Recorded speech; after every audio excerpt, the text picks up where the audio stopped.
ಎಲ್ಲರಿಗೂ ಸಂಕ್ರಾಂತಿಯ ಹಬ್ಬದ ಶುಭಾಶಯಗಳು.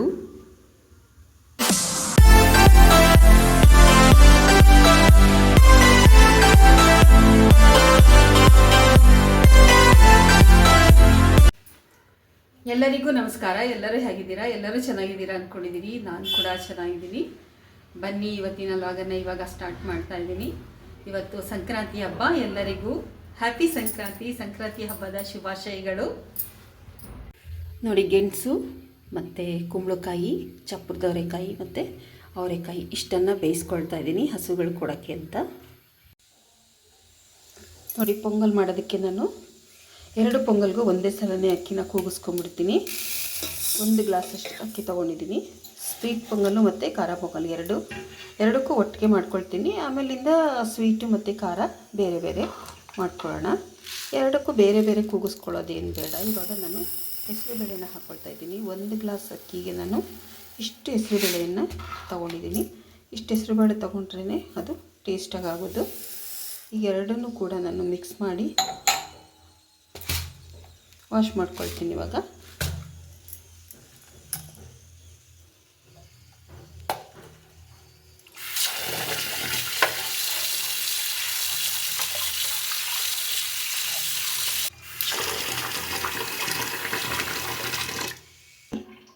ತೊಳೆದಿಟ್ಕೊಂಡಿದ್ದೀನಿ. ಸಪ್ರೇಟಾಗಿ ನಾವು ತುಪ್ಪದಲ್ಲಿ ಹುರ್ಕೋಬೇಕು ಅನ್ನೋ ಹಾಗೆ ಏನೂ ಇಲ್ಲ.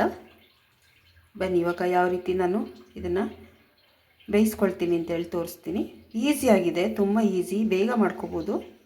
ನೋಡಿ, ಒಂದು ಕುಕ್ಕರ್ ಇಟ್ಕೊಂಡಿದ್ದೀನಿ. ಇಷ್ಟು ತುಪ್ಪನ ಹಾಕ್ಕೊಳ್ಳೋಣ. ಎಷ್ಟು ಗಟ್ಟಿಯಾಗ್ಬಿಟ್ಟಿದೆ ನೋಡಿ ತುಪ್ಪ, ಅಷ್ಟು ಕೋಲ್ಡ್ ಇದೆ.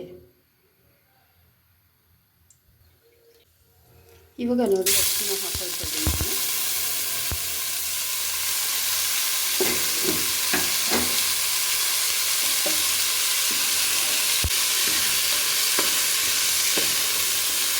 ಸ್ವಲ್ಪ ಈ ಥರ ಚೆನ್ನಾಗಿ ಹುರ್ಕೊಂಬಿಡ್ಬೇಕು. ನೋಡಿ, ನೀರು ಹಾಕ್ಕೊಳ್ತಾ ಇದ್ದೀನಿ. ನೋಡಿ, ಸ್ವಲ್ಪ ಇವಾಗ ಅರಿಶಿನದ ಪುಡಿನ ಹಾಕ್ಕೊಳ್ತಾ ಇದ್ದೀನಿ ಇದಕ್ಕೆ.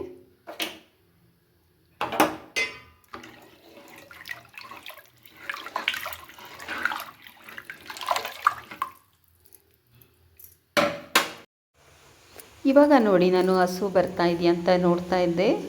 ಹಸುಗಳು ಬರ್ತಾಯಿತ್ತು. ಅದಕ್ಕೆ ನೋಡಿ, ಗೆಣಸು ಮತ್ತು ಕುಂಬಳಕಾಯಿ, ಚಪ್ಪರದವರೆಕಾಯಿ ಎಲ್ಲವನ್ನು ಬೇಯಿಸಿಟ್ಕೊಂಡಿದ್ದೀನಿ ಹಸು ಕೊಡೋದಕ್ಕೆ ಅಂತ ಹೇಳಿ. ನೋಡಿ, ಅದು ಒಂದು ಸ್ಪೆಷಲ್ ಆಗಿತ್ತು ಈ ವರ್ಷ. ನೋಡಿ, ಅಕ್ಕಿ ಹೆಸರುಬೇಳೆ ಎಲ್ಲ ಹಾಕ್ಕೊಂಡಿದ್ದೆಲ್ಲ, ಅನ್ನ ಎಲ್ಲ ಚೆನ್ನಾಗಾಗಿದೆ. ಇವಾಗ ಎಷ್ಟು ಸ್ಮೂತಾಗಿ ಆಗಿದೆ. ಈಗ ಸ್ವೀಟು ಮತ್ತು ಖಾರ 2 ಪೊಂಗಲನ್ನು ಇದರಲ್ಲೇ ಮಾಡ್ಕೊಳ್ತೀನಿ. ನೋಡಿ, ಬೆಲ್ಲ ತೊಗೊಂಡಿದ್ದೀನಿ. ಬೆಲ್ಲನ ಇವಾಗ ಕುದಿಸ್ಕೊಳ್ಳೋಣ. ಬೆಲ್ಲನ ಕುದಿಸ್ಕೊಂಡು ಹಾಕಿದ್ರೇ ಚೆನ್ನಾಗಿರುತ್ತೆ. ಈಗ ತೆಂಗಿನಕಾಯಿನ ರುಬ್ಕೊಳ್ಳೋಣ. ತೆಂಗಿನಕಾಯಿ ಮತ್ತು ಒಂದು ಏಲಕ್ಕಿನ ಹಾಕ್ಬಿಟ್ಟು ರುಬ್ಕೊಳ್ತೀನಿ. ಸ್ವಲ್ಪ ತೆಂಗಿನಕಾಯಿನ ಹಾಗೆ ತೆಗೆದಿರ್ತೀನಿ, ಖಾರ ಪೊಂಗಲ್ ಹಾಕ್ಕೊಳ್ಳೋಣ ಅಂತ. ನೋಡಿ, ಸ್ವಲ್ಪ ನೀರು ಹಾಕ್ಕೊಳ್ತೀನಿ. ನೀರು ಹಾಕ್ಕೊಂಡು ಕುದಿಸ್ಕೊಳ್ತೀನಿ ಚೆನ್ನಾಗಿ ಬೆಲ್ಲನ ಫಸ್ಟ್. ನೋಡಿ, ಕಾಯಿ ತೊಗೊಂಡಿದ್ದೀನಿ. ತೆಂಗಿನಕಾಯಿನ ರುಬ್ಬಿ ಹಾಕಿದ್ರೆ ಚೆನ್ನಾಗಿರುತ್ತೆ. ತುರಿನೇ ಬೇಕಾದರೂ ಹಾಕ್ಬೋದು. ಅದೇನಾಗುತ್ತೆ ಅಂದರೆ ದಪ್ಪ ಇದ್ದಾಗ ಹಾಗೆ ಸಿಗ್ತಾ ಇರುತ್ತೆ ಅಲ್ವಾ, ಮಕ್ಕಳು ತಿನ್ನಬೇಕಾದ್ರೆ ಬೇಜಾರು ಮಾಡ್ಕೊಳ್ತಾರೆ. ಅದಕ್ಕೆ ಏನು ಮಾಡೋದು, ರುಬ್ಬಿ ಹಾಕ್ಕೊಳ್ಳೋದು. 1 ಏಲಕ್ಕಿ ಹಾಕ್ಕೊಳ್ತಾ ಇದ್ದೀನಿ. ಬಿಡಿಸ್ಬಿಟ್ಟು ಸಿಪ್ಪೆ ತೆಗೆದ್ಬಿಟ್ಟು ಹಾಕ್ಕೊಳ್ತಾ ಇದ್ದೀನಿ. ನೋಡಿ,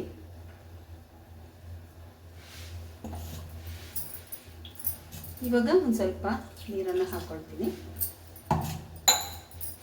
ತುಂಬ ನುಣ್ಣಗೆ ಮಾಡಬೇಕು ಅಂತಲೂ ಏನಿಲ್ಲ. ಈಗ ನೋಡಿ, ಸೋಸ್ಕೊಳ್ಳೋದು ಏನು ಬೇಕಿಲ್ಲ, ಆದರೂ ಕೂಡ ನಾನು ಒಂದು ಸಲ ಸೋಸ್ಬಿಡೋಣ ಅಂಥೇಳಿ.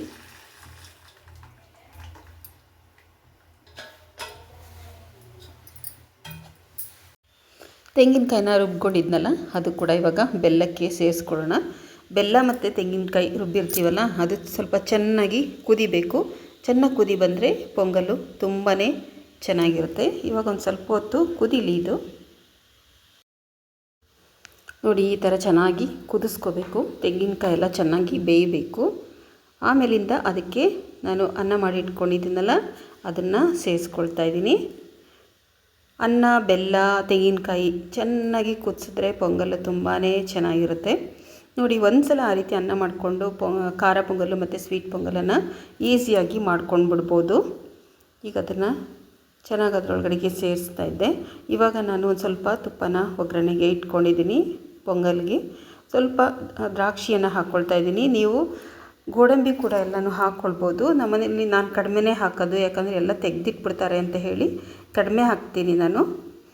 ಇವಾಗ ನೋಡಿ ಅದು ಪೊಂಗಲ್ ರೆಡಿ ಆಗ್ತಾ ಇದೆಯಲ್ಲ, ಅದರೊಳಗಡೆಗೆ ನಾನು ಇವಾಗ ಸೇರಿಸ್ಕೊಳ್ತಾ ಇದ್ದೀನಿ.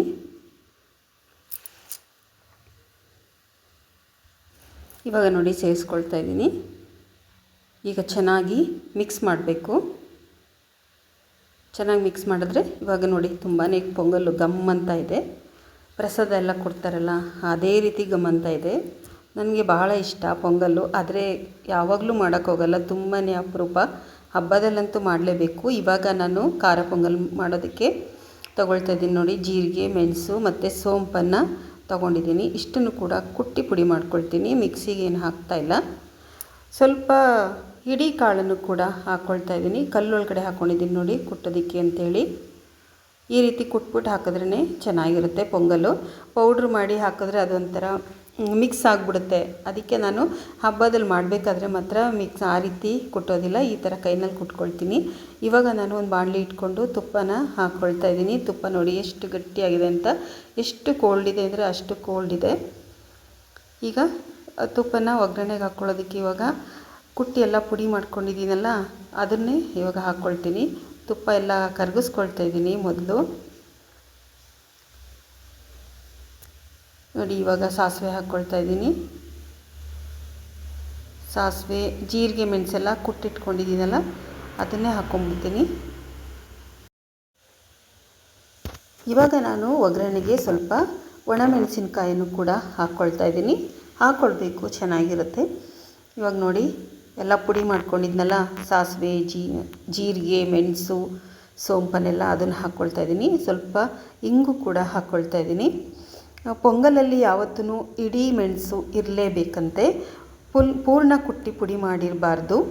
ಇವಾಗ ನಾನು ಕುದಿಸ್ಕೊಂಡಿದ್ನಲ್ಲ ಅನ್ನ ಮತ್ತು ಹೆಸ್ರು ಬೇಳೆಯನ್ನು ಅದನ್ನು ಹಾಕ್ಕೊಳ್ತಾ ಇದ್ದೀನಿ. ನೋಡಿ ಇವಾಗ ನೋಡಿ ಎಷ್ಟು ಚೆನ್ನಾಗಿ ಕಾಣ್ತಾ ಇದೆ ಅಂತ. ಈಗ ಅದನ್ನು ಚೆನ್ನಾಗಿ ಮಿಕ್ಸ್ ಕೊಡಬೇಕು.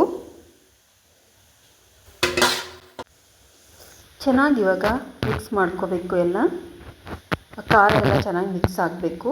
ಆವಾಗ ಪೊಂಗಲ್ಲು ತುಂಬಾ ಚೆನ್ನಾಗಿರುತ್ತೆ. ನಾನು ಸ್ವಲ್ಪ ಎಣ್ಣೆ ಹಾಕಿದ್ದೀನಿ, ಸ್ವಲ್ಪ ತುಪ್ಪನ ಹಾಕಿದ್ದೀನಿ. ಬರೀ ತುಪ್ಪ ಕೂಡ ಹಾಕ್ಕೊಳ್ಬೋದು. ಸ್ವಲ್ಪ ತೆಂಗಿನಕಾಯಿ ತುರಿ ಕೂಡ ಹಾಕ್ಕೊಂಡೆ. ಈಗ ಕೊತ್ತಂಬರಿ ಸೊಪ್ಪನ್ನು ಕೂಡ ಹಾಕ್ಕೊಂಡಿದ್ದೀನಿ. ಈ ಥರ ಹಾಕಿ ಮಾಡಿದ್ರೆ ಪೊಂಗಲ್ಲು ತುಂಬಾ ಟೇಸ್ಟಾಗಿರುತ್ತೆ. ಈಗೆಲ್ಲ ನೋಡಿ ಪೊಂಗಲ್ಲು ರೆಡಿ ಆಯಿತು, ಖಾರ ಪೊಂಗಲ್ಲು ನೋಡಿ ಇವಾಗೆಲ್ಲ ರೆಡಿ ಆಯಿತು. ಒಂದು ಬೌಲ್ಗೆ ಇವಾಗ ತಗೊಳ್ಬೇಕು. ನೋಡಿ ಒಂದು ಬೌಲ್ಗೆಲ್ಲನೂ ತೆಕ್ಕೊಳ್ತಾ ಇದ್ದೀನಿ. ಇವಾಗ ಸ್ವೀಟ್ ಪೊಂಗಲ್ಲು ಕೂಡ ರೆಡಿ ಆಯಿತು. 2 ಪೊಂಗಲ್ಲು ಕೂಡ ರೆಡಿಯಾಗಿದೆ. ಈಗ ಒಂದು ಬೌಲ್ಗೆ 2 ಹಾಕ್ಕೊಳ್ಳೋಣ. ನೋಡಿ ಹಾಕ್ಕೊಳ್ತಾ ಇದ್ದೀನಿ. ಆ ರೀತಿ ಬೌಲ್ಗೆ ತೆಗೆದು ಇಟ್ಕೊಂಬಿಟ್ರೆ ಈಸಿ ಆಗುತ್ತೆ ಊಟಕ್ಕೆ ಬಡಿಸ್ಕೊಳ್ಳೋದಕ್ಕೆ ಅಂತ ಹೇಳಿ. ಬೆಳಗ್ಗೆ ನಾನು ತಿಂಡಿನ ಮಾಡಿದ್ದೆ. ತಿಂಡಿಗೆ ಮಾಡಬೇಕಂತ ಅಂದ್ಕೊಂಡೆ, ತಿಂಡಿಗೆ ಆಗಲಿಲ್ಲ, ಸ್ವಲ್ಪ ಲೇಟ್ ಆಯಿತು. 10 ಗಂಟೆ ಆಗೋಯಿತು. ಇದೆಲ್ಲ ಮುಗಿಸ್ಕೊಳ್ಳೋ ಅಷ್ಟೊತ್ತಿಗೆ ನಾನು ತಿಂಡಿ ಮಾತ್ರ ತುಂಬ ಲೇಟ್ ಆಗಿತ್ತು ಅವತ್ತು. ಎಷ್ಟು ಲೇಟ್ ಆಗಿತ್ತು ಅಂದರೆ ಅಷ್ಟು ಲೇಟ್ ಆಗಿತ್ತು. ನೋಡಿ ಪೊಂಗಲೆಲ್ಲ ರೆಡಿ ಆಯಿತು. ನೋಡಿ 10 ಗಂಟೆ ಆಯಿತು. 8 ಗಂಟೆಗೆ ತಿಂಡಿ ತಿನ್ನಬೇಕಾಗಿದ್ದು ಅಷ್ಟೊತ್ತಾಗೋಯಿತು. ಹಸುಗಳಿಗೆ ತರಕಾರಿಯನ್ನು ಬೇಯಿಸಿ ಕೊಡಬೇಕು. ಕುಂಬಳಕಾಯಿ ಮತ್ತು ಗೆಣಸು, ಚಪ್ರದವರೆಕಾಯಿ, ಪ್ರತಿಯೊಂದು ತರಕಾರಿಗಳನ್ನು ಬೇಯಿಸಿ ಹಸುಗಳಿಗೆ ಕೊಡಬೇಕಂತೆ.